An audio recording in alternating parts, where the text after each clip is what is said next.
Por que vocês estão aqui? As palavras que finalmente consegui forçar para fora saíram tão fracas e trêmulas que assustaram até a mim mesma. Era o dia em que eu havia voltado do trabalho voluntário na América Central e do Sul, prestando ajuda médica. No instante em que abri a porta do que deveria ser a minha casa vazia, o que me atingiu não foi alívio. Foi o choque de ver pessoas que não tinham nenhum motivo para estar ali. No sofá da minha sala, meu refúgio, estavam duas figuras sentadas como se fossem donas do lugar. Eram meus pais. Mas, quando se viraram para mim ao ouvirem minha voz, não havia o menor traço de culpa ou surpresa em seus rostos. Pelo contrário, exibiam expressões naturais, como se estivessem apenas recebendo a filha que chegará um pouco mais cedo do que o esperado. Ah, Lauren, bem-vinda de volta. Você chegou antes do que eu imaginava, disse minha mãe com um sorriso caloroso, fechando a revista que tinha no colo. Viagem longa, hein? Acrescentou meu pai. Você deve estar cansada, como se estivesse apenas demonstrando uma simpatia atenciosa. A reação absurdamente casual dele só aumentou a minha confusão. Aquela deveria ser a minha casa, minha fortaleza, para onde eu estava voltando depois de 2 meses. Apertando a alça da mala, dei alguns passos para dentro da sala. Respondam. Por que estão aqui? Como é que entraram? Tentei manter a calma, mas minha voz foi ficando cada vez mais cortante. Nesse instante, a expressão da minha mãe se tornou levemente indignada, como se eu fosse a parte racional da situação. Nem sombra de vergonha. Ah, não faça essa cara assustadora. Quando você assinou o contrato deste apartamento, colocou o nosso número como contato de emergência, não colocou? Isso foi para o caso de acontecer alguma coisa comigo, não para vocês entrarem e saírem como bem entendessem. Retruquei, já irritada. Minha resposta só fez com que ela suspirasse de forma dramática. Exatamente. Ficamos preocupados que se alguma coisa tivesse acontecido. Você passou vários dias sem nos dar notícias enquanto estava fora, lembra? Nós ficamos tão aflitos que não aguentamos mais. Então, fingimos que tínhamos perdido sua chave e chamamos um chaveiro. O que foi que você acabou de dizer? Eu mal podia acreditar no que ouvia.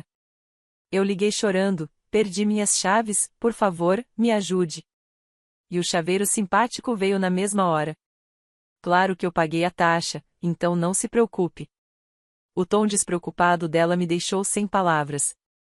Ela havia abusado das minhas informações pessoais, fingido estar em apuros e enganado um chaveiro para abrir ilegalmente a porta da minha fortaleza. E agora falava disso como se fosse um ato de esperteza ou de bondade. Um frio me atravessou o corpo.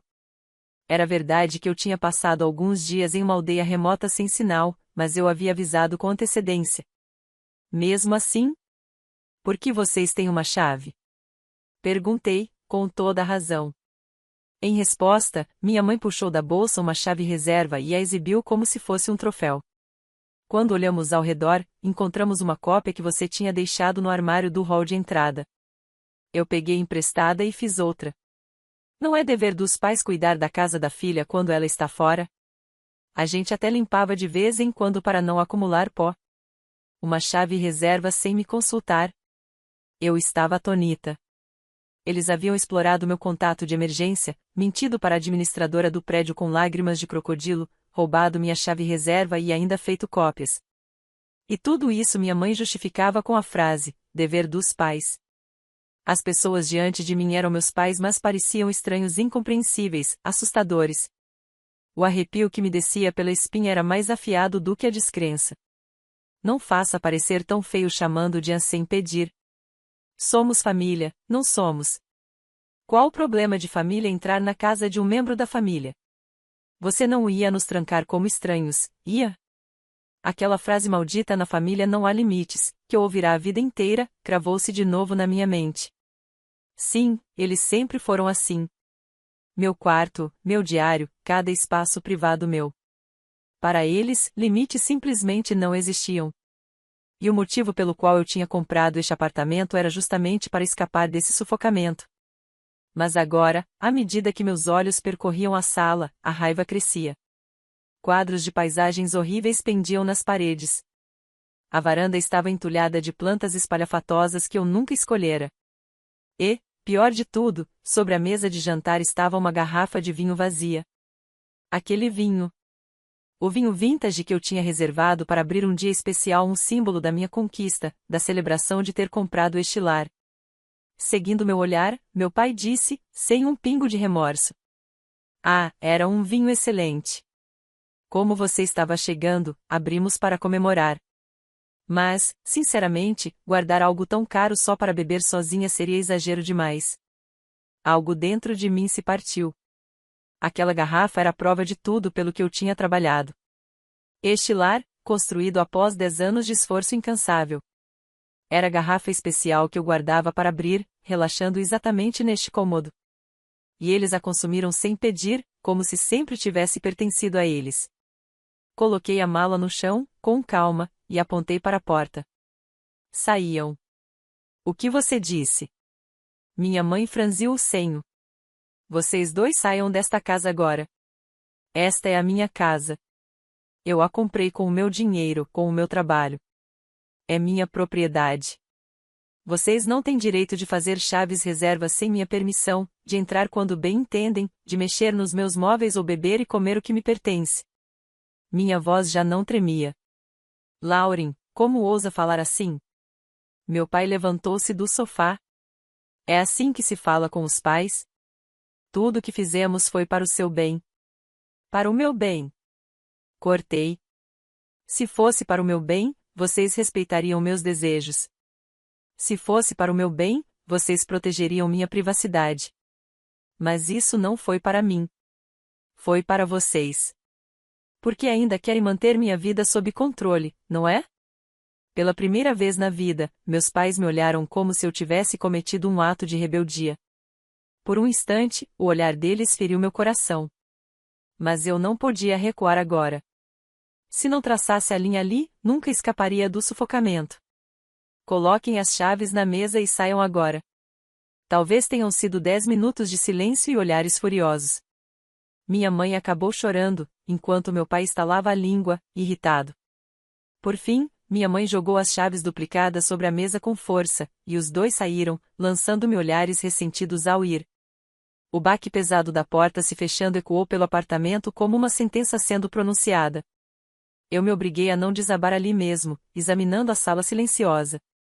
As paisagens sem gosto penduradas nas paredes, a garrafa vazia de vinho caro. Aquela era mesmo a minha fortaleza? Tremendo de raiva e tristeza, lembrei do caminho que me trouxera até aqui. Sou enfermeira em um pronto-socorro, onde cada segundo conta.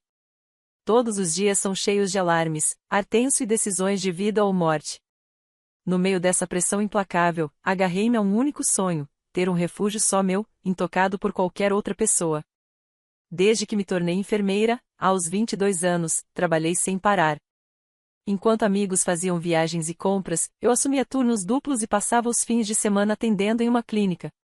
Abandonei moda e restaurantes, investindo quase toda a minha renda em poupança. Amigos diziam que eu era exagerada. Mas eu não ligava. Tinha um único objetivo claro: conquistar minha própria casa. Depois de 10 longos anos, esse sonho finalmente se tornou realidade: um apartamento novinho, com vista para o centro da cidade. Ainda lembro do leve tremor nos meus dedos ao assinar o contrato. Aquele lar era a cristalização do meu esforço. O que eu mais amava era a varanda ensolarada que se estendia da sala. Aqueles momentos silenciosos, tomando café enquanto observava de longe o movimento da cidade, eram tesouros sem igual. E logo após comprar o apartamento, realizei outro sonho antigo: voluntariar como enfermeira em uma pequena vila na América Latina. Lá, num lugar sem infraestrutura, ver o sorriso das crianças locais me lembrou porque eu tinha me tornado enfermeira. Depois de 2 meses, hoje eu voltava para casa com o coração cheio de realização apenas para encontrar tudo sendo pisoteado por eles. "Esta é a minha casa", repeti a mim mesma, cerrando os punhos. Não era a hora de sentimentalismo. Se eu queria protegê-la, teria de lutar. Peguei o celular imediatamente e procurei por um serviço de chaveiro 24 horas. Antes que a noite terminasse, eu mesma reforçaria minha fortaleza. Nas semanas seguintes, depois de trocar as fechaduras, a vida ficou estranhamente calma, como o silêncio antes de uma tempestade. Não ouvi nada dos meus pais e saboreei a paz pela qual eu havia lutado tanto para recuperar.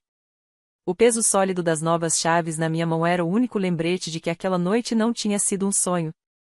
Então, um dia, minha irmã mais nova, Tess, ligou. Ao contrário de mim, ela sempre fora doce, sempre medindo o humor dos nossos pais. Sua voz vinha embargada de soluços pelo telefone. Lauren, é o Ryan. Nós terminamos. Ryan era o namorado gentil e sincero da Tess. Moravam juntos havia 2 anos. Por quê? Vocês pareciam tão bem. É culpa da mamãe e do papai. Aos soluços, Tess me contou, aos trancos, o que vinha acontecendo. Meus pais apareciam no apartamento deles sem avisar, várias vezes por semana, criticando o trabalho e a renda do Ryan e pressionando-o sem parar sobre casamento. Esses dias desgastaram tanto Ryan que, finalmente, a paciência dele acabou. Ele disse: Eu te amo, mas não consigo ser família com seus pais. O contrato do aluguel estava no nome dele, então Tess teria de sair. Ela me implorou. Eu não volto para casa de jeito nenhum. Lauren, posso ficar com você por um tempo? Claro que não pude recusar. Naquela casa sufocante onde a noção de privacidade não existia, Tess sempre tinha sido minha única aliada, minha companheira de luta. Na verdade, eu já começava a sentir a solidão de viver sozinha naquele apartamento enorme. A presença dela se tornou um conforto genuíno. Viver com Tess era uma alegria. Mesmo quando eu chegava exausta do trabalho, lá estava seu bem-vinda me recebendo. Nos fins de semana, assistíamos a filmes juntas ou testávamos novas receitas. Estávamos felizes, sem saber que aquela paz era apenas o prelúdio de um novo pesadelo. O incidente aconteceu em uma quarta-feira, 3 semanas depois de Tess ter se mudado. Naquele dia, eu tinha ficado presa a uma operação de emergência no pronto-socorro e só cheguei em casa depois das 22 horas. Quando abri a porta da sala, Tess, cochilando no sofá, levantou o rosto com uma expressão de desculpas. Lauren, eu estou em casa. Hoje a mamãe e o papai vieram aqui. Meu coração disparou com aquelas palavras. Você deixou eles entrarem? Não, eu não deixei. No começo. Tess, quase chorando, começou a me contar os acontecimentos dos últimos dias. Me desculpe, Lauren. Eu vim ignorando as ligações deles para que não descobrissem que eu tinha me mudado para cá. Mas ontem, eles enviaram uma mensagem. Se você não nos disser onde está, iremos até o seu trabalho e perguntaremos por você. Pensei que, se fizessem isso, eu poderia até perder o emprego. Então, assustada, acabei contando que estava na sua casa. Eu não podia culpar Tess. Aquilo era chantagem. A Tess, tão doce, não teria como resistir a uma tática tão covarde. E então, de repente, eles apareceram hoje. Eu disse não. Não deixaria eles entrarem. Mas alegaram. Temos uma entrega importante para Emily, vamos só deixar na porta. Então, Tess liberou o portão automático da entrada. A história continuou. Os pais, que haviam jurado apenas deixar o pacote na porta, logo tocaram o interfone de novo. Já que viemos até aqui, pelo menos queremos ver o rosto da Tess. E Tess, incapaz de recusar, acabou abrindo a porta. Eles então se enfiaram para dentro, dizendo que estavam apenas com sede, que queriam um copo de água e que pretendiam ficar até eu voltar. A Lauren vai chegar tarde hoje, vai estar cansada. Depois de muita insistência da Tess, eles acabaram indo embora, cerca de meia hora depois. Eu não podia culpá-la. Eu sabia melhor do que ninguém o quanto nossos pais eram manipuladores. Tudo bem, isso deve ter sido horrível. Obrigada por me contar, suspirei fundo e fui até o quarto. Ao entrar, fiquei sem ar. À primeira vista, o ambiente parecia perfeitamente arrumado. Mas não era o meu jeito de organização. Os livros na mesa de cabeceira estavam separados por gênero. As roupas no armário, ordenadas meticulosamente por cor. A arrumação vaidosa da minha mãe havia violado o meu espaço mais íntimo. Quando vi meu velho diário, aquele que eu pensava ter escondido na gaveta do fundo da escrivaninha, agora exposto com destaque na estante, como peça de decoração, senti todo o sangue sumir do meu rosto. Enquanto Tess se distraía por um momento, eles haviam pisoteado até as partes mais profundas do meu coração. Mas o que realmente me congelou foi outro detalhe. A última gaveta da minha escrivaninha. Lá eu guardava meus arquivos mais importantes, o contrato de compra do apartamento, a matrícula do imóvel, todos os documentos-chave. A gaveta não estava fechada por completo. Ficava aberta por alguns centímetros. Meu estômago afundou ao puxar a pasta. Os papéis dentro haviam sido claramente remexidos, fora de ordem. Será que eles não apenas bisbilhotaram meu diário, mas também os documentos que provavam a propriedade desta casa? Então me dei conta, aquilo não era simples arrumação. Eles tinham outro propósito. Um ódio quente me sacudiu. Voltei à sala e encontrei Tess me olhando quase em lágrimas. Desculpa, Lauren, disse ela, a voz trêmula. Eu só fui até a cozinha por um instante e a mamãe falou, as cortinas do quarto estão bagunçadas, vou arrumar para você. Aquela voz vacilante me trouxe de volta a mim mesma. Eu quase perdi o controle, mas a pessoa que mais estava sofrendo diante de mim, naquele momento, era Tess. O coração bondoso dela havia sido usado contra ela. Sentei-me ao lado de Tess e a puxei suavemente para os meus braços. Não é sua culpa. Nunca foi. Os culpados são aqueles que se aproveitam da sua bondade e mentem sem pensar duas vezes.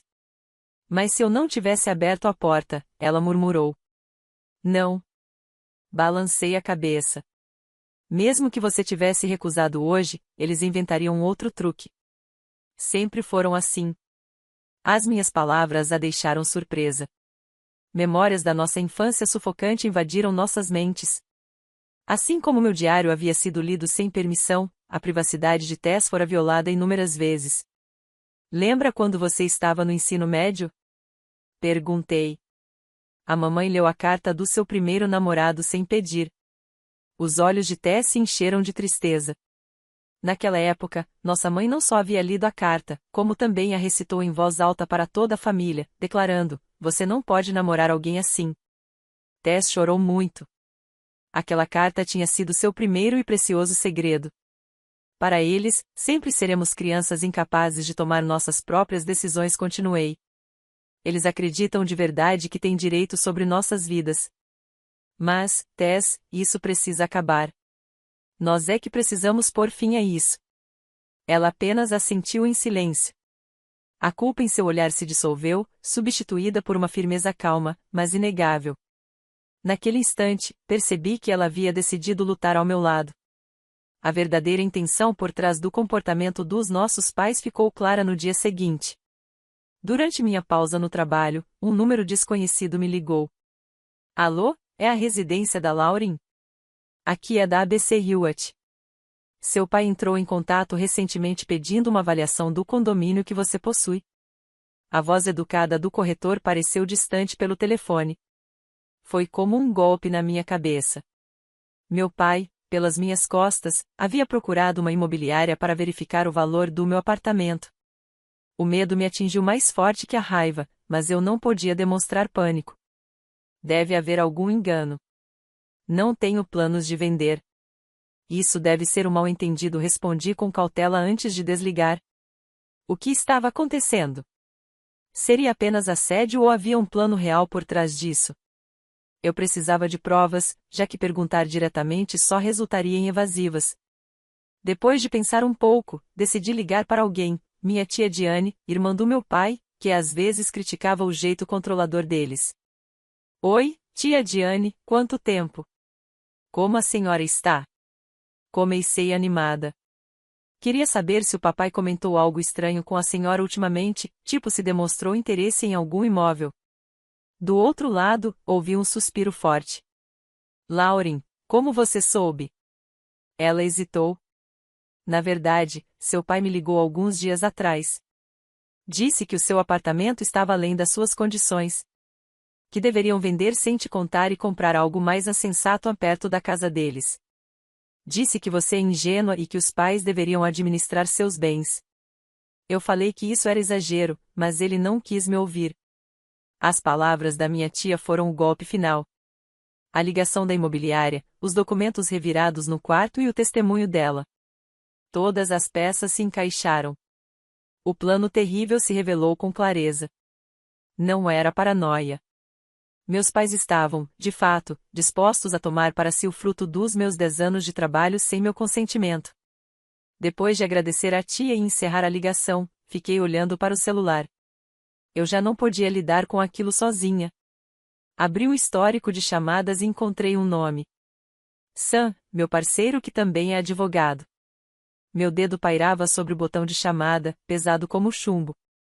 Sam, me ajuda. Eu não consigo lidar com isso sozinha. Consegui dizer, com a voz trêmula. Ele ouviu em silêncio até o fim, depois respondeu com apenas uma frase. Lauren, você não precisa mais lutar sozinha. Antes de tomarmos medidas legais, eu vou com você. Vamos conversar com eles mais uma vez. As palavras calmas e firmes de Sam me salvaram de uma forma que não consigo descrever. A proposta dele não era sobre mais um confronto emocional, mas sobre criar um espaço para esclarecer direitos e obrigações de um ponto de vista legal. O local escolhido não foi nem o meu apartamento, nem a casa dos meus pais, mas a sala de reuniões do escritório de advocacia dele. No dia do encontro, meus pais entraram na sala onde Sam e eu esperávamos, sem fazer o menor esforço para esconder o descontentamento. A atitude deles era clara: como ousa nossa filha nos convocar aqui? Sam não perdeu tempo com formalidades. Obrigado por terem vindo. Vou começar explicando esta questão sob o ponto de vista legal. Ele deslizou uma cópia da escritura do meu apartamento pela mesa. Em primeiro lugar, a propriedade deste imóvel pertence 100% à Sra. Lauren. Esse é um fato legal indiscutível. Portanto, entrar nesse imóvel sem o consentimento da proprietária pode constituir crime de invasão.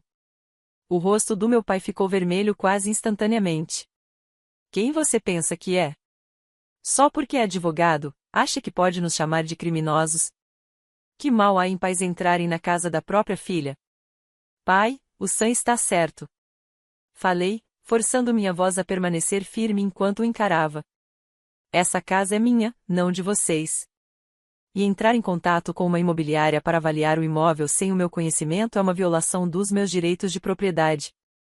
Que mal há em verificar o valor de um bem? Fizemos isso para o seu bem. Não foi para o meu bem. Minha voz se elevou sem que eu pudesse controlar. Vocês só querem controlar meus bens e a minha vida. Por favor, parem. Devolvam a minha vida a mim. Mas nem o meu apelo entre lágrimas, nem a explicação calma de Sam chegaram até eles. Minha mãe desabou em prantos, repetindo: como minha filha pode nos tratar assim? Como pode retribuir bondade com crueldade? Meu pai insistiu até o fim que era seu direito como pai, descartando as palavras de Sam como sofisma. A reunião terminou em total colapso. Quando saíram furiosos, meu pai cuspiu palavras que me cortaram como facas. Se essa é a sua atitude, nós temos nossos próprios meios. Vamos te mostrar o que é família de verdade. Eu só descobriria dias depois que aquilo não era uma ameaça vazia. Naquela noite, Tess me ligou com a voz trêmula. Lauren, está horrível. Mamãe e papai estão aqui com os caminhoneiros de mudança. Eles estão no apartamento. Entrei em contato com Sam e corri para casa. Em frente ao meu prédio estavam o carro familiar dos meus pais e um caminhão de mudanças. Eles haviam planejado esvaziar minhas coisas e colocar o apartamento à venda enquanto eu estava fora. Felizmente, Tess estava dentro, com a corrente da porta fechada, então eles não tinham conseguido entrar. Do lado de fora, meu pai mentia para o chaveiro, dizendo ser o representante da proprietária, tentando forçar a fechadura. Não havia mais tempo para hesitação. Era isso que ele queria dizer quando falou em me ensinar o que é família de verdade. Com as mãos trêmulas, peguei o celular e disquei 3 números. Emergência policial. É sobre um crime ou um acidente? Um crime. Meus pais estão tentando invadir ilegalmente minha casa. Aquela ligação marcaria o fim definitivo do nosso distorcido relacionamento de pais e filha. Quando a polícia chegou, a cena era de puro caos. Meu pai ainda insistia com o chaveiro, dizendo que agia como representante da proprietária, enquanto minha mãe batia na porta e gritava meu nome em prantos. Vizinhos já se aglomeravam, observando o espetáculo bizarro. Expliquei a situação com calma aos oficiais, enquanto Sam, como meu advogado, apresentou documentos legais e registros da propriedade. A prova decisiva veio das imagens da pequena câmera de segurança que Sam havia me aconselhado a instalar após a invasão anterior. Nas gravações, via-se claramente meu pai intimidando o chaveiro e exigindo que a porta fosse aberta. O olhar no rosto dos meus pais, quando a polícia finalmente compreendeu a situação e pediu que eles os acompanhassem para prestar depoimento, é algo que nunca esquecerei. Eles não pareciam sequer perceber que seus atos constituíam um crime. Atônita, vi quando foram colocados no banco de trás da viatura e levados. No fim, meus pais foram presos sob suspeita de tentativa de invasão e dano à propriedade. Por ser a primeira infração e por o imóvel pertencer à própria filha, eles não foram formalmente indiciados, mas receberam uma ordem judicial de restrição, ficando proibidos legalmente de se aproximar de mim. A ameaça física foi afastada ao menos por enquanto, mas a cicatriz no meu coração era profunda e dolorosa. Eu havia chamado a polícia contra os meus próprios pais. Essa verdade pesava sobre mim como uma cruz que carregaria para sempre. A única pessoa que esteve ao meu lado em tudo foi Sam. Ele cuidou de cada processo legal e nunca me deixou sozinha. Por insistência dele, Tess e eu decidimos procurar uma terapeuta.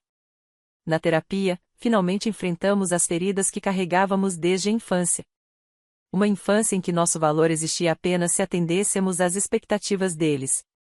Uma adolescência sem qualquer privacidade, com pais cujo amor distorcido jamais aceitou minha tentativa de independência. A conselheira afirmou que minhas ações foram legítima defesa, um esforço justo e corajoso para retomar minha vida. Estabelecer limites, ela disse, não é um ato de rejeição. É uma prática saudável, necessária para respeitar quem você é e quem o outro é. Essas palavras me salvaram mais do que consigo expressar. Alguns meses depois, minha tia Diane me contou que o tribunal havia determinado que meus pais fizessem terapia cognitivo-comportamental. Parecia que, finalmente, eles também estavam começando a aprender, com ajuda profissional, que seu comportamento era normal. O incidente com a polícia, claro, se espalhou pela família. Muitos parentes condenaram fortemente as atitudes extremas dos meus pais, e hoje quase ninguém os visita. Boatos circularam até pelo bairro onde moravam há anos. Minha mãe, que já foi uma figura respeitada na comunidade, agora enfrenta olhares de pena e desprezo que tornam seus dias pesados. 2 anos se passaram. Minha vida hoje é preenchida por uma calma e uma paz que eu jamais teria imaginado naquela época. Ainda mantenho distância dos meus pais. A ordem de restrição expirou, mas não tivemos mais contato direto. Fico sabendo, pela tia Diane, que eles continuam em tratamento. Talvez um dia, se realmente mudarem, possamos encará-los de outra forma. Mas ainda não. Por enquanto, escolho a minha paz acima de tudo. Tess mora bem perto do meu apartamento agora, e virou nosso hábito jantarmos juntas, na casa de uma ou de outra, nos fins de semana. Sam, que esteve ao meu lado em toda a batalha pessoal e legal da minha vida, hoje sorri suavemente ao meu lado. Decidimos nos casar na próxima primavera. Este apartamento, enfim, é verdadeiramente o nosso refúgio. Mais do que um lugar para morar, ele se tornou o símbolo da minha independência e do meu renascimento.